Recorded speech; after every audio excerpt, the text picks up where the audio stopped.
sầu ấy đuôi.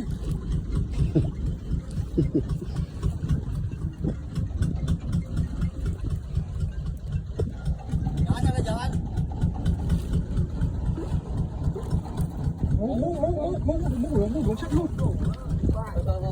Xem nó dày này sắt cái nó dày. Cầm lên. Đánh luôn. Thì kéo là. Bị chát. Ô.